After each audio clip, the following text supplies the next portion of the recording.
Welcome to Nanak classes. दोस्तों, Nanak classes के YouTube channel पे आपका स्वागत है। आज है 17 फरवरी और 17 फरवरी 2023 के जितने भी most important Rajasthan current affairs के क्वेश्चन बनते हैं, आज हम उनका डिस्कस करेंगे।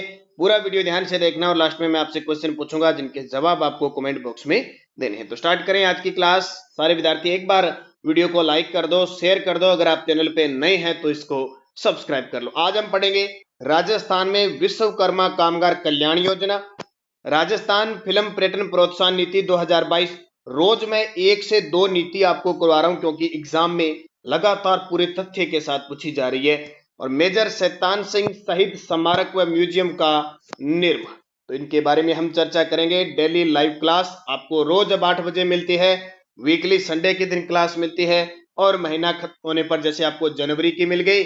और रीट के विद्यार्थियों के लिए महामैराथन जनवरी 2022 से जनवरी 2023 दी जा चुकी है। तो स्टार्ट करें आज की इस क्लास को। और पहला प्रश्न देखो, आपकी सारी जिज्ञासाएं दूर होगी। एक तो मैं आपको यस्टरडे डोज नहीं दे रहा, रिवीजन नहीं दे रहा, वो मैं आपको वापस 1 मार्च से स्टार्ट कर दूंगा, ठीक है। इसके अलावा जो भी आपकी समस्या है वो सारी 1 मार्च के बाद सारी समस्याएं हल हो जाएगी। एक आपको बता देता हूं, कल टेलीग्राम पे राजस्थान करंट अफेयर्स अपना जो चैनल है उस पर सारी पीडीएफ डाली गई थी, पूरी जीके की। जितने भी जीके के टॉपिक होते हैं रीट मुख्य परीक्षा के लिए, कोई भी एग्जाम है, सारी पीडीएफ डाल दी। अगर उनका आपको टेस्ट लगाना है तो आप टेस्ट लगा सकते हैं प्रताप क्लासेज पे। टेलीग्राम पे आपको लिंक दे दिया, प्रताप क्लासेज पे डालना था नानक क्लासेज पे, लेकिन थोड़ा नानक क्लासेज ऐप का जो थोड़ा मेंटेनेंस काम चल रहा है उस वजह से नहीं डाल पाए। तो रीट वाले विद्यार्थी या किसी भी परीक्षा की तैयारी कर रहे हैं, चाहे सूचना सहायक की तैयारी कर रहे हैं, चाहे हाईकोर्ट एलडीसी की तैयारी, कहीं भी जहां राजस्थान जीके मैटर सारा सूचना प्रौद्योगिकी वगैरह सब डाला जा रहा है, तो आप प्रताप क्लासेज ऐप जो हमने नया तैयार कर लिया है उसको ज्वाइन कर ले। सिर्फ 50 रुपए में कम से कम टॉपिक के हैं लगभग 5,000 प्रश्न। एक टेस्ट में कहीं 2 टॉपिक के हैं, 3 टॉपिक, कहीं अकेला टॉपिक है। तो आप जरूर ज्वाइन कीजिए। सारी पीडीएफ जितनी उनकी सब टेस्ट वहां पे उपलब्ध है, तो आज ही ज्वाइन कर लेना। आपको टेलीग्राम पे लिंक दिया जा रहा है प्रताप क्लासेस का। तो स्टार्ट करें आज की क्लास। पहला प्रश्न देखो, सहरिया जनजाति की विशिष्ट संस्कृति के संरक्षण के साथ साथ पर्यटन को बढ़ावा देने के लिए सहरिया संग्रहालय किस जिले में स्थापित किया जाएगा? बहुत ही इंपॉर्टेंट है। सहरिया जनजाति की विशिष्ट संस्कृति के संरक्षण के साथ साथ पर्यटन को बढ़ावा देने के लिए सहरिया संग्रहालय की स्थापना कहाँ की जाएगी? तो ये सहरिया का नाम आते आपको पता है सबसे ज्यादा कहाँ रहती है? बारां के अंदर, ठीक है। शाहबाद और किशनगंज का जो क्षेत्र है सबसे ज्यादा सहरिया बारां के अंदर रहती है। और भारत सरकार ने इसे आदिम जनजाति समूह की पिछड़ी जाति में शामिल किया गया है। सहरिया जनजाति बहुत यानी कम पढ़ी लिखी और कुपोषित के शिकार होते हैं, इसलिए बारां जिले को काली हांडी जिला भी कहा जाता है। और ये किस प्रकार की जनजाति है? अनुसूची यानी जनजाति है, एसटी। अब थोड़ी सी एसटी की बात करूं तो आपको 2-3 पॉइंट याद रखना है। एसटी का जो लिंगानुपात है ना 2011 के जनगणना के अनुसार 948 है। ये प्रश्न पेपर में आता है। और जनगणना के अनुसार राजस्थान का अनुसूचित जनजाति में 6ठा स्थान है। कौन सा? 6ठा। वैसे देखो क्रम है 4था, लेकिन अधीनस्थ बोर्ड 6ठा मानता है। 6ठा याद रखना। अगर 6ठा ऑप्शन में नहीं है तो आपको 4था करना है, ठीक है। ये इंपॉर्टेंट है। सबसे ज्यादा जनजाति रहती है मीणा, मीणा के बाद भील और उसके बाद ग्रासिया और फिर नंबर आता है सहरिया। ये भी प्रश्न पेपर में कई बार पूछ ले जाता है क्योंकि 90% मीणा और भील है। तो ये चीजें इंपॉर्टेंट है, मैंने थोड़ी सी बताई आपको, बाकी टेलीग्राम पे मैं डालता रहता हूँ। तो सहरिया जनजाति की विशिष्ट संस्कृति के संरक्षण के साथ साथ पर्यटन को बढ़ावा देने के लिए सहरिया संग्रहालय बारां जिले में स्थापित किया जाएगा। दूसरा प्रश्न, पपीते का सेंटर ऑफ एक्सीलेंस कहां स्थापित किया जाना प्रस्तावित है? बजट के प्रश्न है भी। पपीते का सेंटर फॉर एक्सीलेंस कहां स्थापित किया जाना प्रस्तावित है? तो ये है बहरावडा दौसा के अंदर। बहरावडा दौसा के अंदर पपीते का सेंटर ऑफ एक्सीलेंस स्थापित किया जाएगा। देखिए, बहरावडा सिकराई दौसा में पपीते का सेंटर ऑफ एक्सीलेंस स्थापित किया जाना प्रस्तावित है। कहां पे? बहरावडा सिकराई दौसा। और अभी सिकराई के जो धनबाद क्षेत्र है, धनबाद क्षेत्र, वहां पे प्रधानमंत्री नरेंद्र मोदी जी ने एक्सप्रेसवे का उद्घाटन भी करके गए हैं। तीसरा प्रश्न, केंद्रीय भूजल बोर्ड की रिपोर्ट के अनुसार राजस्थान के कितने जिलों के भूजल में यूरेनियम की मात्रा 0.03 mg प्रति लीटर से अधिक मिली है और जो एक बीमारी का कारण है, ये रिपोर्ट में आया है। राजस्थान के कितने जिलों के भूजल के अंदर, जिले कितने अपने 33 जिलों के कितने जिलों के भूजल में यूरेनियम की मात्रा 0.03 mg प्रति लीटर से अधिक मिली है? 28 जिलों के, सारे 33 है उसमें से 28 जिलों में मिली है। तो ये याद रखना भाई। केंद्रीय भूजल बोर्ड CGWB की रिपोर्ट के अनुसार राजस्थान के 28 जिलों के भूजल में यूरेनियम की मात्रा 0.03 mg प्रति लीटर से अधिक मिली है। चौथा प्रश्न, बजट घोषणा 2023-24 के अनुसार विश्वकर्मा कामगार कल्याण योजना के बारे में सत्य कथन बताइए। अभी जो 10 फरवरी को बजट पास हुआ है उसमें कम से कम 5 से 6 नई योजना शुरू की गई है, जिनका मैं 2-3 पहले जिक्र कर चुका हूं, आज एक कर रहा हूं। और कल 16 फरवरी थी, कल संशोधित बजट भी पेश हुआ है। उसमें मुख्यमंत्री अशोक गहलोत ने 1 लाख नई भर्तियां निकालने का प्रावधान किया। अब किस में क्या निकलेगी, जैसे राजस्थान पुलिस है, सीएटी की परीक्षा दी आपने, तो सीएटी पास करने के बाद अब जितने भी सीएटी वाले है ना, जिनके 50% से ऊपर बन रहे हैं, वो तैयारी में जुटते ही, क्योंकि भर्ती आएगी, तुरंत क्लियर होने की चांसेस है। तो आप तैयारी करते रहिए। जिसने सीएटी दिया है 50% से ऊपर जिसके नंबर है ना, वो तैयारी करो टिका की, ठीक है। क्योंकि आगे अगर आप करोगे तो ये मान के चलो एकदम टॉपरों के साथ आपका मुकाबला होगा। तो अब तैयारी मत छोड़ना और करंट की क्लास मत छोड़ना, निरंतर अध्ययन करना सफलता, क्योंकि सबसे ज्यादा रेशियो राजस्थान करंट का रहता है और ये आपको पार लगाएगी। बजट घोषणा 2023-24 के अनुसार विश्वकर्मा कामगार कल्याण योजना क्या है? आवश्यक रोजगार खरीदने के लिए 5-5 हजार का अनुदान दिया जाएगा। आवश्यक योजना जैसे एक का जिक्र किया बजट में, सिलाई मशीन, ठीक है, जैसे सिलाई मशीन वगैरह खरीदने के लिए वो आवश्यक उपकरण हो गए, औजार हो गए। 30,000 हस्तशिल्पी और कारीगरों को उनके उत्पादों के विपणन हेतु 10-10 हजार की सहायता दी जाएगी। अल्प आय वर्ग की महिलाओं, कामगार, विभिन्न वंचित वर्ग, केश कला व माटी कला कारीगर व घुमंतु आदि को स्वरोजगार के लिए शुरू की जाएगी। मेन ये देखो, विश्वकर्मा कामगार कल्याण योजना किसके लिए है? अल्प आय वर्ग की महिलाओं, जो काम करने वाले कामगार है, वंचित वर्ग है, केश कला या माटी कला कारीगर या घुमंतु है, उनके लिए है। और इसमें 10-10 हजार की, यानी घुमंतु है उनके पास कुछ नहीं है, जैसे मान लो सिलाई मशीन है या कोई और औजार खरीदने के लिए 5-5 हजार का अनुदान दिया जाएगा। तो उपयुक्त सभी, ठीक है, थोड़ा सा पढ़ लेना इंपॉर्टेंट है, क्योंकि 1 साल तक पेपर में आनी है और जिस दिन लागू होगी, अब वो लागू कब होगी ये पता नहीं है, तो ये इससे पहले पहले पढ़ना है आपको। विश्वकर्मा कामगार कल्याण योजना ये बता ही दिया मैंने, 5,000 10,000, ठीक है। 5 नंबर, राजस्थान बजट 2023-24 के अनुसार राजस्थान के किस जिले में मेजर शैतान सिंह जी के शहीद स्मारक व म्यूजियम का निर्माण किया जाएगा? बहुत ही इंपॉर्टेंट है। कुछ दिन पहले ही अंडमान निकोबार द्वीप समूह पर मेजर पीरू सिंह जी और शैतान जी सिंह के नाम पर द्वीपों के नाम रखे थे, क्योंकि इन्हें मिल चुके हैं परम वीर चक्र। तो ये इंपॉर्टेंट है, ये पेपर में आएंगे आने वाले। मेजर शैतान सिंह जी शहीद स्मारक व म्यूजियम का निर्माण कहां किया जाएगा? जोधपुर, क्योंकि शैतान सिंह जी कहां के हैं? बाणासुर, जोधपुर की। तो जोधपुर में मेजर शैतान सिंह शहीद स्मारक व म्यूजियम का निर्माण किया जाएगा।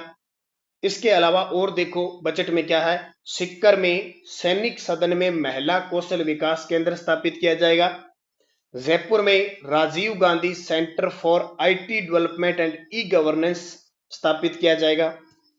ठेके पर संविदा कार्मिक लेने की प्रथा को समाप्त करते हुए रेक्सको की तर्ज पर सरकारी Rajasthan logistical service delivery corporation यानी RLSDC का गठन किया जाएगा। पूर्व मुख्यमंत्री व पत्रकार स्वतंत्रता सेनानी जयनारायण व्यास के नाम पर जयपुर में JNV media centre and hub स्थापित किया जाएगा। ऐसी चीजें इंपॉर्टेंट है।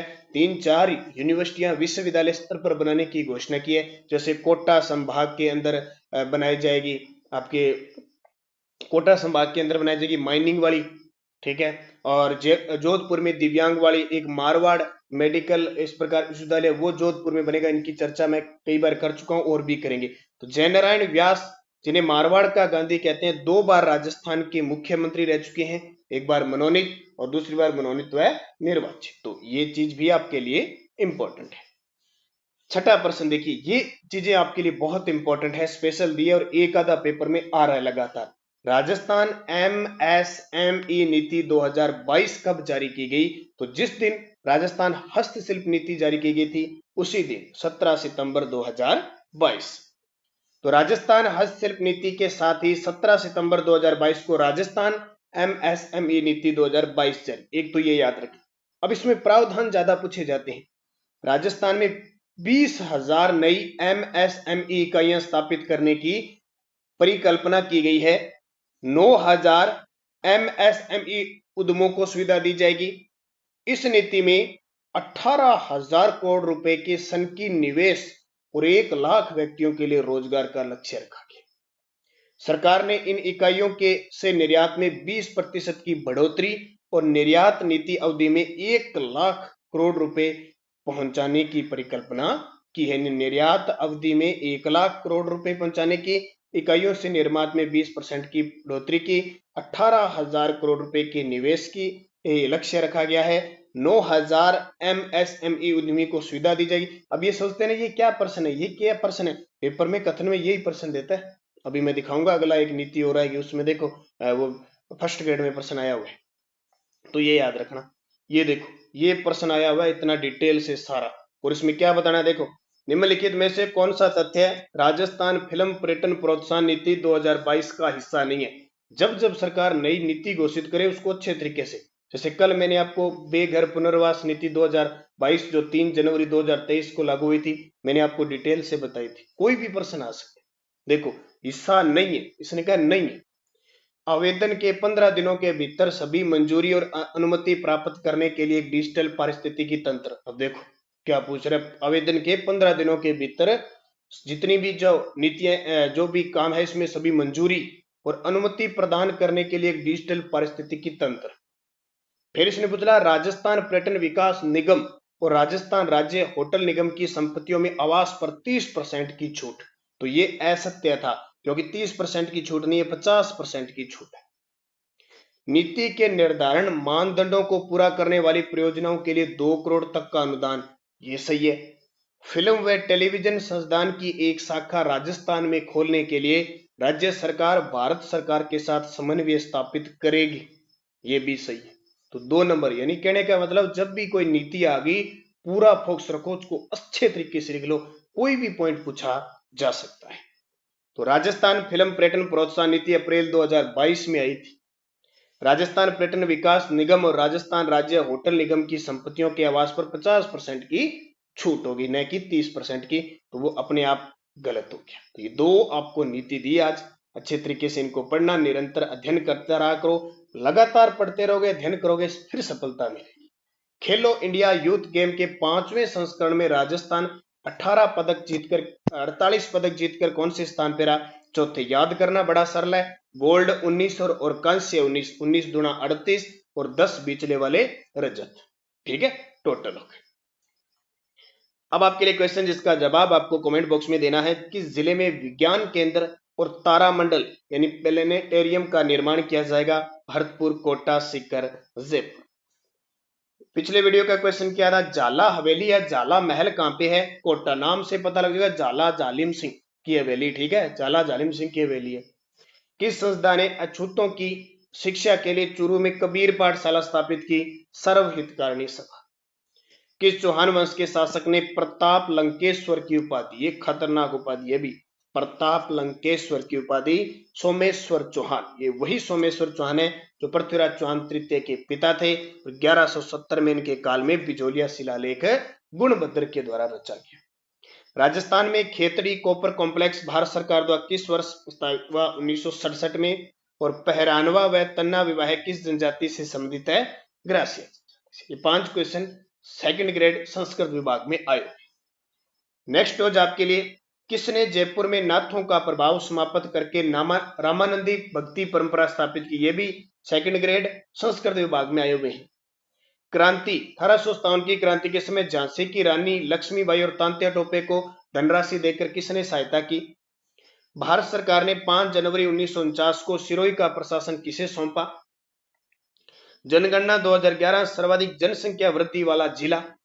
और हाड़ौती सेवा संघ की स्थापना किसने की? पांचों के जवाब आपको कमेंट बॉक्स में देना है। अच्छे तरीके से अध्ययन करते रहना, पढ़ते रहना। और मैंने आपको बता दिया, एक इंडिया करंट अफेयर्स के लिए भी हमने टेस्ट सीरीज शुरू कर दी है पूरे साल, जनवरी से लेकर दिसंबर 2023 तक। वो आपको मिलेगी प्रताप क्लासेज पे। तो टेलीग्राम पे मैंने लिंक डाल दिया है, और जितनी भी कल पीडीएफ रहती है उनका टेस्ट लगा सकते, कम से कम 5000 क्वेश्चनों का आप पूरे राजस्थान जीके का, राजस्थान की हर एक एग्जाम, और 1 लाख भर्ती की घोषणा की है। तो मान के चलो सीएटी वाले और जो भी एक्स्ट्रा जितनी भी है छोटी मोटी सारी भर्तियां आएगी। बस आपको अध्ययन करना है, यानी आपकी परीक्षा हो उससे पहले आपको पूरा तैयार होना है मजबूत। जिस दिन नोटिफिकेशन आए आपकी तैयारी होनी चाहिए, फिर हम इतनी भीड़ को पार कर पाएंगे। ठीक है, इसलिए मजबूत इरादों के साथ निरंतर चलते जाओगे राहों पे तो सफलता मिलेगी। राहों में कांटे भी आएंगे, राहों में फूल बरसाने भी आएंगे, लेकिन हमें नहीं रुकना है, हमें तैयारी करनी है, मेहनत करनी है, फिर हम एक दिन सफल होंगे। धन्यवाद। जय हिंद, जय भारत, जय राजस्थान।